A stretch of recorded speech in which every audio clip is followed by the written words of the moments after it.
Hello बच्चों, आज हम लोग पढ़ेंगे हमारा केमिस्ट्री का first chapter that is matter in our surrounding. ठीक है, इस चैप्टर को स्टार्ट करते हैं आज। Matter in our surrounding.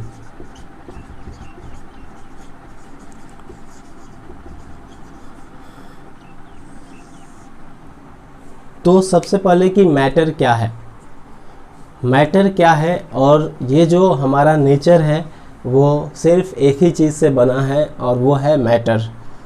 Means पूरा नेचर को बताया जाता है कि इस नेचर का जो बनावट हुआ वो मैटर के साथ ही बना। और वो मैटर क्या है? मैटर क्या है कि जो भी चीज़ हम देख रहे हैं जिसके पास मास हो और जो स्पेस ऑक्यूपाई करे उसको हम लोग मैटर कहेंगे।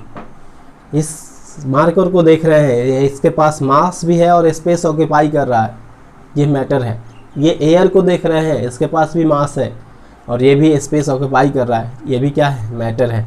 मतलब जो भी जिस चीज़ों के पास मास होगा दैट इज मैटर। तो चलिए मैटर का डिफिनीशन लिख लेते हैं।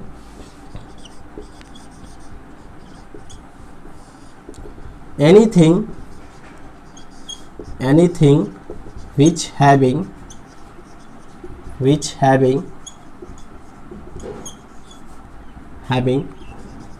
mass and occupy space is called matter।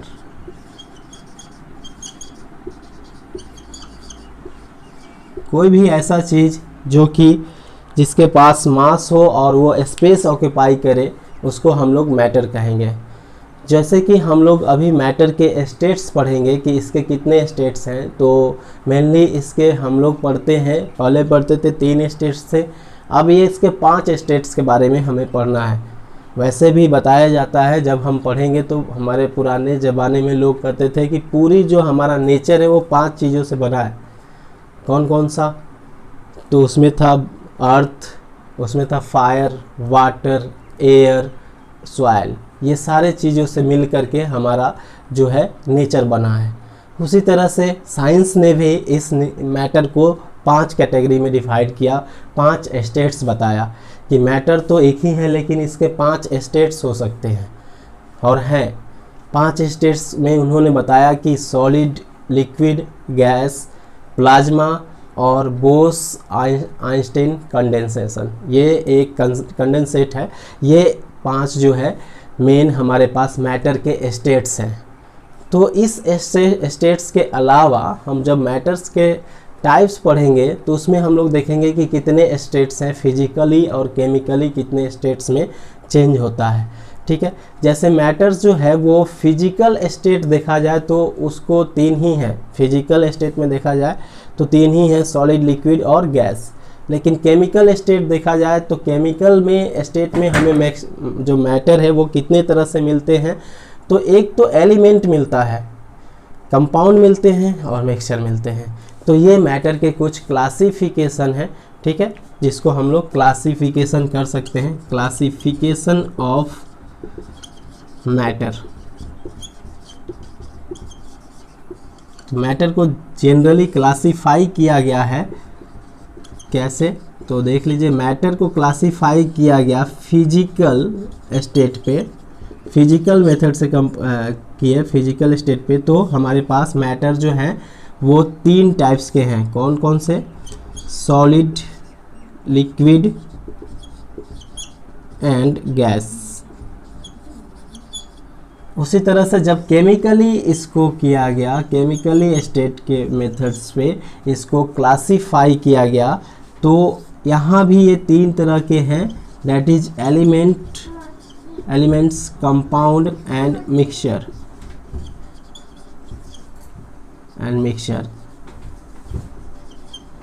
इसको डिटेल्स में हम लोग सेकेंड चैप्टर में पढ़ेंगे और इसको डिटेल्स में हम लोग अभी फर्स्ट चैप्टर में पढ़ते हैं।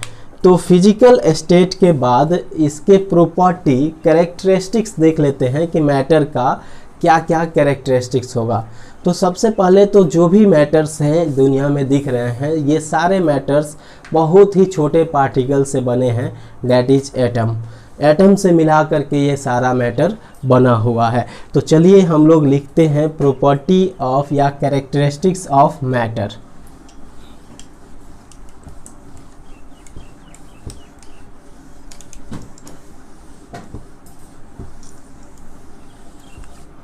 कैरेक्टरिस्टिक्स ऑफ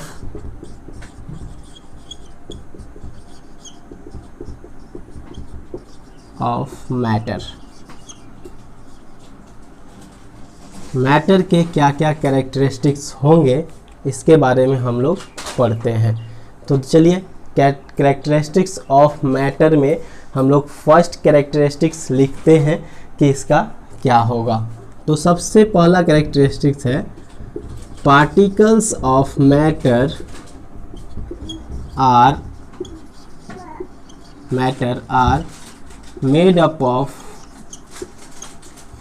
small particles या made up of atoms कह सकते हैं। ये एटम्स क्या होते हैं, बहुत ही छोटे होते हैं। इसको एक एक्सपेरिमेंट के थ्रू हम समझ सकते हैं कि जब हम पोटेशियम पर मैग्नेट को किसी बीकर के अंदर रखते हैं, पोटेशियम पर मैग्नेट को इसके अंदर रखा जाता है KMnO4। इसको जब हम रखते हैं KMnO4 को, पोटेशियम पर मैग्नेट को, ये क्या है पोटेशियम पर मैग्नेट, ठीक है।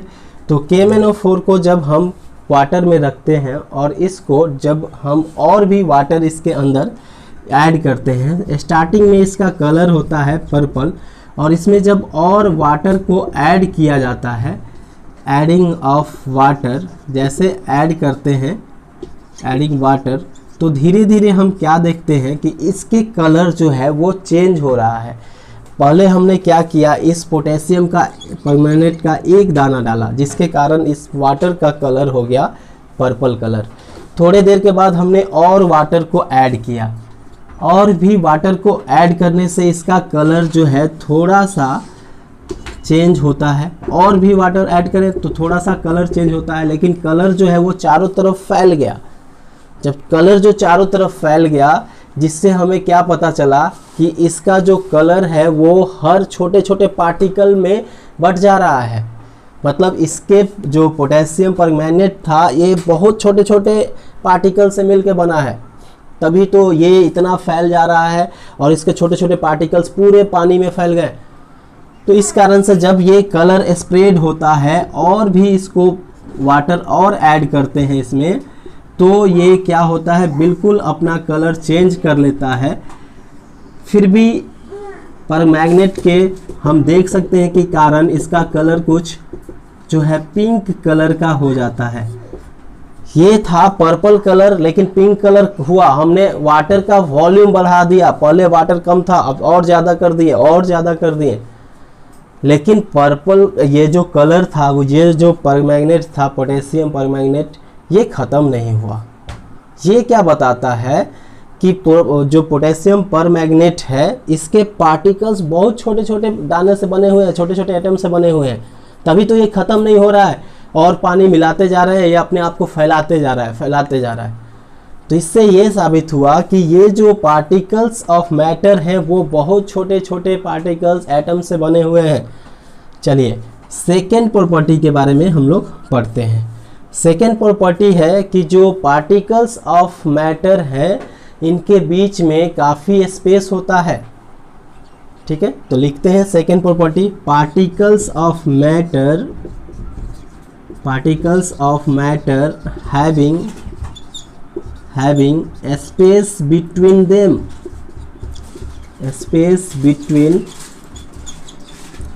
them। इसको हम लोग कैसे कर सकते हैं, तो इसको हम शुगर या सॉल्ट के सॉल्यूशन के साथ कर सकते हैं। कैसे पता चलेगा कि जो मैटर्स के पार्टिकल्स हैं उनमें काफ़ी स्पेस खाली है, जगह काफ़ी खाली है। इसको पता करने के लिए हमने क्या किया, एक एक्सपेरिमेंट किया, जिसके अंदर हमने क्या किया, एक बीकर लिया और इस बीकर में इस बीकर में हमने क्या किया कि कुछ वाटर और शुगर के पार्टिकल्स को रख दिया। यहाँ पे जो है वाटर प्लस शुगर को सॉल्यूशन को मिला दिया। मतलब पहले क्या था वाटर, उसके बाद हम इसमें ऐड किए शुगर को इसमें ऐड किया गया। जब शुगर ऐड किए तो शुगर के जो दाने थे थोड़े देर के बाद देखेंगे कि वो डिसअपीयर हो गए। तो डिसअपीयर हो गए मतलब वो गायब नहीं हो जाते हैं, वो पार्टिकल्स जो हैं वाटर के जो मॉलिक्यूल्स हैं उनके बीच में स्पेस है, जो पार्टिकल्स है उसके बीच में स्पेस है। तो ये क्या करते हैं, अपने आप को उसी स्पेस में फिल अप कर लेते हैं। जैसे ये वाटर के मॉलिक्यूल्स हो गए, ये मॉलिक्यूल्स के बीच में स्पेस है, तो ये शुगर धीरे धीरे अपने साइज को, अपने आप को तोड़ करके बहुत छोटे पार्टिकल्स में इसके बीच में शिफ्ट हो जाते हैं, जो कि हमें नेकेड आई से नहीं दिख सकते हैं। इससे क्या पता चलता है कि शुगर डिजॉल्व जो हुआ वो शुगर के पार्टिकल्स ये टूट गए और टूट करके ये पार्टिकल्स जो वाटर था उसके बीच में स्पेस था उसके अंदर चले गए। ये कैसे पता चलेगा, क्योंकि जब हम एक गिलास पानी लेते हैं और उसी एक गिलास पानी के अंदर हम जब शुगर ऐड करते हैं, मान लीजिए हमने एक गिलास पानी लिया और इसके अंदर जब शुगर ऐड करेंगे तो शुगर ऐड करने के बाद हम क्या देखेंगे कि इसका वॉल्यूम नहीं चेंज हुआ। धीरे धीरे जब इसको डिजॉल्व कराएंगे, शुगर को ऐड एक ही बार नहीं कर देना है, नहीं तो वॉल्यूम तो बढ़ेगा। पूरा ग्लास जो है पानी से भरा था और थोड़ा थोड़ा करके उसमें हमने शुगर मिलाया। तो हम जानते हैं कि अगर इसके अंदर स्पेस नहीं रहता तो पानी ऊपर आके गिरना चाहिए। जब पानी ऊपर आके गिरता तो हमें पता चलता है इसके अंदर स्पेस नहीं है। लेकिन हम क्या देखते हैं, चीनी जब डिजॉल्व हो जाता है, शुगर जब डिजॉल्व हो जाता है तो इसका वॉल्यूम चेंज नहीं होता है, इसका जितना वॉल्यूम था उतना ही रहता है। Volume does not change, volume does not change means volume change नहीं हुआ। इसका मतलब समझ लीजिए कि जो शुगर का पार्टिकल्स था, वाटर के जो पार्टिकल्स के बीच में स्पेस था, उसके अंदर अपने आप को ले जा कर के एडजस्ट कर लिया है। तो ये जो हमारा एक्सपेरिमेंट है वो यही दिखाता है कि जब शुगर को ऐड करते हैं फिर भी इसका वॉल्यूम चेंज नहीं होता है, जो वॉल्यूम है वही है। तो इसमें यहाँ से यहाँ तक गए लेकिन volume does not change, volume does not change, जो इसके वॉल्यूम है वो चेंज नहीं हुए हैं। जब वॉल्यूम चेंज नहीं हुए हैं इसका मतलब क्या हुआ, यहाँ पर जितना वॉल्यूम था यहाँ भी सेम वॉल्यूम। इसका मतलब जो इसमें शुगर डाले वो इसमें कहीं ना कहीं खाली स्पेस होगा जहाँ चले गया होगा। तो ये एक्सपेरिमेंट ये प्रूफ करता है कि पार्टिकल्स ऑफ मैटर जो है उनके बीच में स्पेस होता है। चलिए अगला हम लोग करते हैं, अगला पार्ट जो है इसका अगला कैरेक्टरिस्टिक्स। तो अगला कैरेक्टरिस्टिक्स है कि particles of matters are continuously moving, लगातार मूव करते हैं।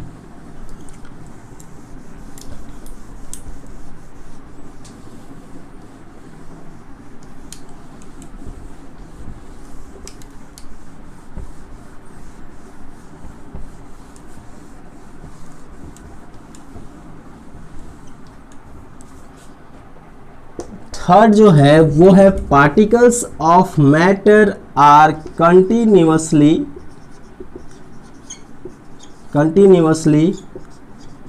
मूविंग। मीन्स आप लोग भी मिटा करके नहीं लिख लेना, ये थर्ड पॉइंट है। पार्टिकल्स ऑफ मैटर जो है वो लगातार मूव कर रहे हैं, लगातार मूव कर रहे हैं। इसको कैसे एग्जाम्पल के थ्रू हम बता सकते हैं। जब हम लोग देखते हैं, जब जो अगरबत्ती होता है इसमें क्या होता है कि जैसे ही उसको जलाते हैं तो उसके खुशबू दूर तक जाते हैं, दूर तक खुशबू जा रहा है। इसका मतलब क्या हुआ कि पार्टिकल्स जो है उस पार्टिकल्स जो है वो उस मैटर का वो लगातार मूव कर रहा है। जैसे ही आपके बगल से कोई आदमी निकलता है आप कहते हैं वाह क्या खुशबू था, ये कैसे होता है पता चलता है, जैसे ही आप उस परफ्यूम की खुशबू को देखते हो, मतलब वो खुशबू जो है मूव कर रहा है। तो इसके एग्जाम्पल्स ये हो सकते हैं, या फिर जब घर में गर्म खाना बनने लगता है, जब काफ़ी गर्म हो जाता है, गर्म बनने लगता है, तो उस समय उसका जो खुशबू है दूर तक फैलता है। मतलब हम देखते हैं इसका मतलब समझ सकते हैं कि जो पार्टिकल्स होते हैं मैटर का, वो कंटिन्यूअसली मूव कर रहे हैं। तो लिख सकते हैं एग्जाम्पल में इसके, the smell of hot food reaches several way reaches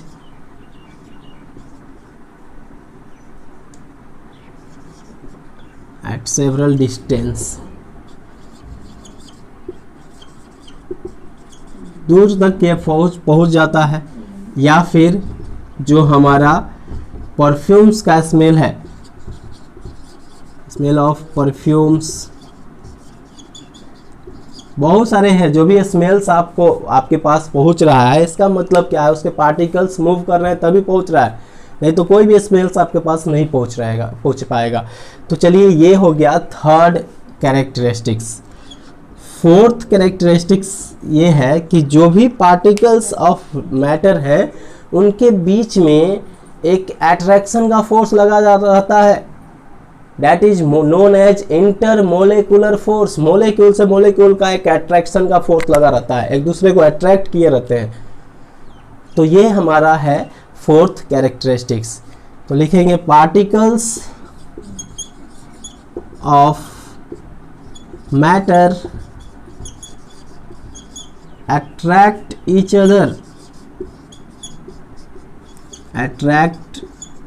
other, particles of matter attract each other। जो भी पार्टिकल्स हैं मैटर के, वो क्या करते हैं, एक दूसरे को अट्रैक्ट करते हैं,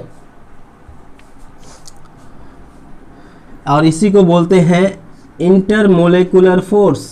इंटरमोलेकुलर फोर्स, ठीक है। जैसे जो भी पार्टिकल्स हैं वो एक दूसरे को अट्रैक्ट कर सकते हैं, और ये इंटरमोलेकुलर फोर्स सबसे ज़्यादा होता है सॉलिड में सबसे ज़्यादा होता है ये सॉलिड्स में। जैसे सॉलिड के पार्टिकल्स हैं वो सबसे ज़्यादा एक दूसरे को अट्रैक्ट करते हैं, सॉलिड में अट्रैक्शन इज मोर। और जो लिक्विड है उनके पार्टिकल्स थोड़ा दूर दूर रहते हैं, तो इसमें जो अट्रैक्शन होता है वो लेस होता है, लेस अट्रैक्शन। और जो गैसेस होते हैं उसमें तो ये अट्रैक्शन बहुत ही कम लगता है, क्योंकि इसके पार्टिकल और भी दूर रहते हैं, ठीक है। Very less attraction,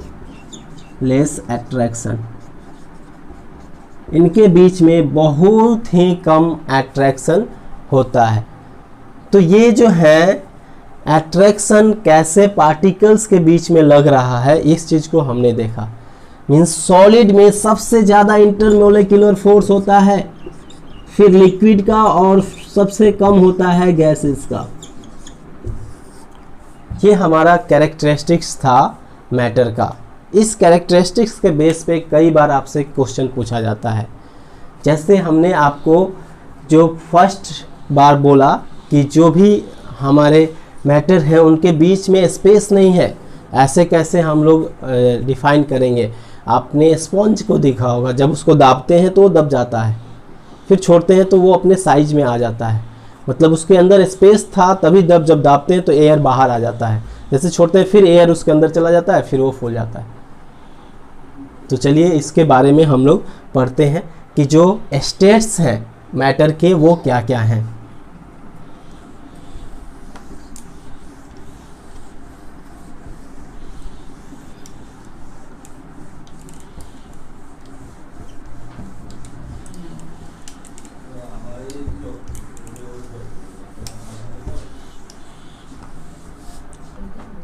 next is states of matter.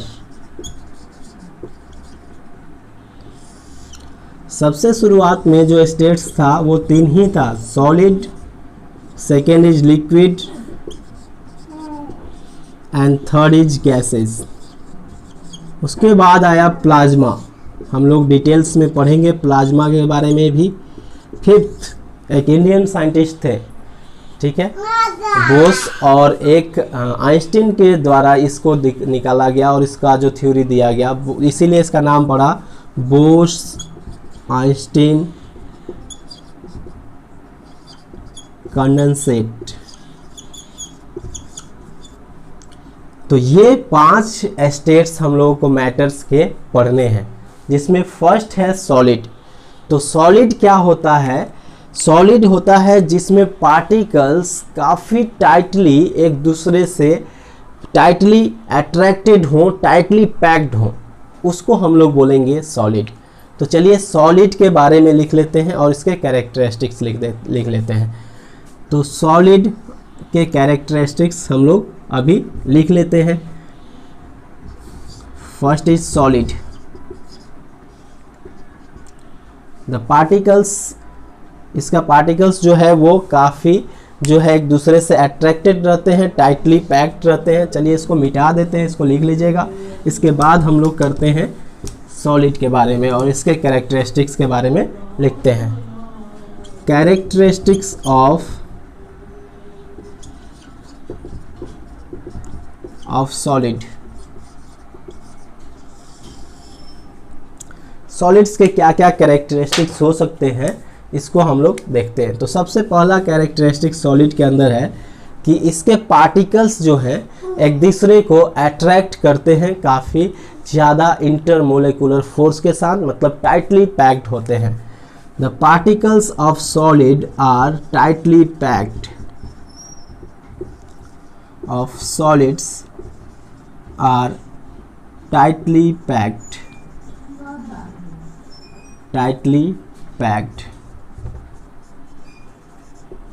मतलब इनके बीच में स्पेस जो होगा वो काफ़ी कम, जो सॉलिड के पार्टिकल्स हैं एक दूसरे के साथ काफ़ी टाइटली पैक्ड होंगे। ऐसे पार्टिकल्स होंगे सॉलिड के, बिल्कुल एक कंटेनर में अगर हैं तो ये टाइटली पैक्ड हैं। ये मॉलिक्यूल्स, इसके पार्टिकल्स की बात कर रहे हैं सॉलिड के। सॉलिड के पार्टिकल्स एक दूसरे से काफ़ी ज़्यादा टाइटली पैक्ड रहते हैं। ये इसका फर्स्ट कैरेक्टरिस्टिक्स होता है। सेकेंड कैरेक्टरिस्टिक्स है कि ये फ्लो नहीं कर सकते हैं, ठीक है, it can not flow, can not flow, ठीक है। फ्लूइडिटी और रिजिडिटी के बारे में आपको बता देते हैं। इनके पास एक फिक्स शेप होता है, it has a fixed shape and definite volume. इनका अपना कुछ डेफिनिट वॉल्यूम होता है, ठीक है, मतलब इतना इनका जो है अपना ही एक वॉल्यूम है। जैसे ये मार्कर है, इसका अपना ही वॉल्यूम है, अपना ही शेप है, इसको कहीं ले जाएंगे ये अपना शेप नहीं चेंज करेगा। फिजिकल मेथड से इसका जो शेप है वो चेंज नहीं होगा। अगर हम इसको तोड़ दिए तो अलग बात है, लेकिन इसका जो अपना प्रॉपर्टी है खुद का, वो अपना शेप है। तोड़ दिए फिर भी इसके पार्टिकल्स वही रहेंगे, पार्टिकल्स को कभी तोड़ा नहीं जा सकता है, पढ़ेंगे हम लोग। तो देखिए, it has a fix shape and definite volume. Volume का मतलब हुआ इसका अपना वॉल्यूम है, इसको ग्लास में रखेंगे तो भी इसी का वॉल्यूम रहेगा। तो इसका ये डेफिनिट वॉल्यूम है, ये फिक्स्ड है। अगला प्रॉपर्टी है कि ये जो कंटेनर के अंदर रखेंगे तो कंटेनर का शेप नहीं लेगा, क्योंकि इसका अपना फिक्स शेप है। तो लिखेंगे it can not take the shape of container, the shape of container, ठीक है। और सॉलिड की सबसे इंपॉर्टेंट प्रॉपर्टी कि जब इसको हम गर्म करते हैं तो इनका मेल्टिंग पॉइंट बहुत ही हाई होता है, बॉइलिंग पॉइंट भी हाई होता है। तो ये पॉइंट क्या होता है इसको हम लोग पढ़ेंगे इसके बाद कि मेल्टिंग पॉइंट क्या होगा, कि वो मिनिमम टेम्परेचर जिस पे कोई भी सब्सटेंस मेल्ट होना शुरू हो जाए, मेल्ट करना शुरू हो जाएगा, उसको हम लोग बोलेंगे मेल्टिंग पॉइंट। ठीक है, तो चलिए लिखते हैं the melting point and boiling point and boiling point of solids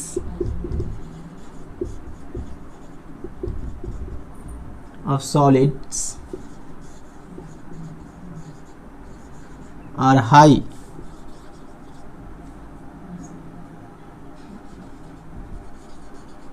या दूसरे तरह से इसको लिख सकते हैं solids have high melting और and boiling point। The melting point and boiling point of solids are high। ठीक है, नेक्स्ट हम लोग लिखते हैं जो सॉलिड के कैरेक्टरिस्टिक्स हैं। तो सॉलिड के कैरेक्टरिस्टिक्स हैं इनके पार्टिकल में के बीच में बहुत कम, ये तो हम लिख चुके हैं। तो चलिए, ये मेन 5 प्रॉपर्टी था हमारे सॉलिड से रिलेटेड। ठीक है, जब भी इसके पार्टिकल्स जो है वो मूव नहीं करते हैं, मतलब इसको कंप्रेस भी नहीं किया जा सकता है। लिख लीजिए, it cannot be compressed, it is incompressible। ठीक है, जब इसको दबाए तो दबा नहीं सकते, ये दब नहीं जाएगा। इससे रिलेटेड क्वेश्चन आता है कि जो एक रबर बैंड है, जब उस रबर बैंड को हम ऐसे खींच लेते हैं तो ये तो अपना शेप चेंज कर दिया, या फिर ये कंप्रेस हो सकता है। जो हमारे पास स्पॉन्ज होता है, स्पॉन्ज को हम दबा सकते हैं, ऐसे दबा सकते हैं, कंप्रेस हो जाता है। तो क्या स्पॉन्ज जो है वो सॉलिड नहीं है? या फिर जैसे स्प्रिंग है, इसको तो दबा सकते हैं, तो क्या ये स्प्रिंग या स्पॉन्ज सॉलिड नहीं है? तो चलिए, इसका आंसर है फर्स्ट का, सुनिए और इसको लिखवाएंगे भी। फर्स्ट का आंसर है कि जब रबर बैंड पे फोर्स लगता है और जैसे ही वो फोर्स रिलीज होता है, ये फोर्स को लगा करके जैसे ही छोड़ेंगे तो ये वापस अपना शेप रीगेन कर लेता है, रीगेन इट्स शेप, जिसको बोलते हैं रिजिडिटी। इनके पास हाई रिजिडिटी होता है, इसको भी लिख लीजिए, solids have high rigidity. Rigidity क्या होता है इसको हम लोग पढ़ेंगे। रिजिडिटी मतलब अपने शेप को कंटिन्यू रखना, अपने शेप को मेंटेन रखना, शेप और साइज को मेंटेन रखने की जो कैरेक्टरिस्टिक्स होती है, that is called rigidity.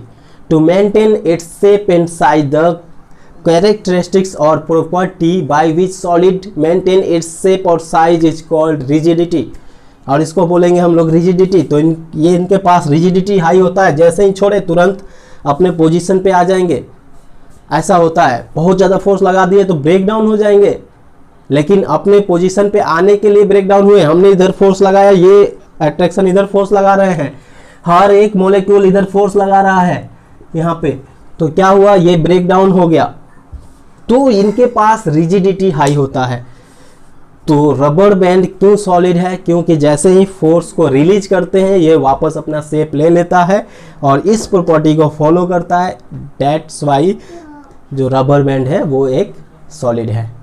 Sponge की बात करें तो स्पंज को जैसे ही दबाते हैं, इसके बीच में जो एयर होते हैं वो एयर बाहर आ जाते हैं।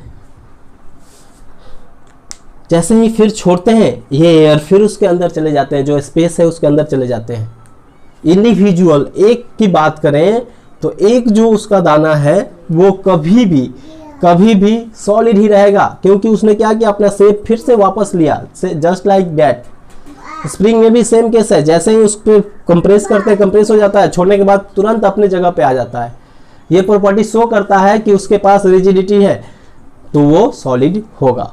एक क्वेश्चन और भी किया जाता है कि शुगर जो है, शुगर तो डिजॉल्व हो जाता है किसी चीज में, वाटर में जाने के बाद शुगर डिजॉल्व हो जाता है, तो क्या शुगर जो है वो सॉलिड नहीं है? तो इसका आंसर जब हम पढ़ा रहे थे तभी बताए थे आपको कि शुगर का जो पार्टिकल है वो एक एक पार्टिकल, छोटे पार्टिकल में ब्रेक डाउन हो जाते हैं। मतलब एक आप सिर्फ एक उसके दाने को देखते हो और बोलते हो एक पार्टिकल है, ये लाखों करोड़ों पार्टिकल से मिलकर बना है, एटम से मिलकर बना है, और वो पार्टिकल अलग हो जाता है।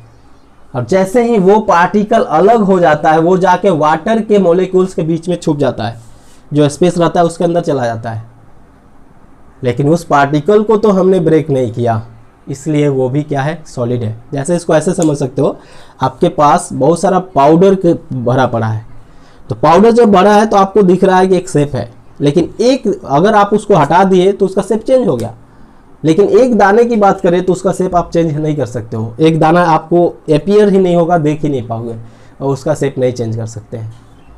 तो ये कुछ कैरेक्टरिस्टिक्स था सॉलिड्स के, जिसको आपको याद रखने हैं और इसको लिख लेने हैं। नेक्स्ट क्लास में हम लोग पढ़ेंगे कि लिक्विड्स क्या हैं और उनके क्या क्या प्रॉपर्टी हैं। Okay, thank you.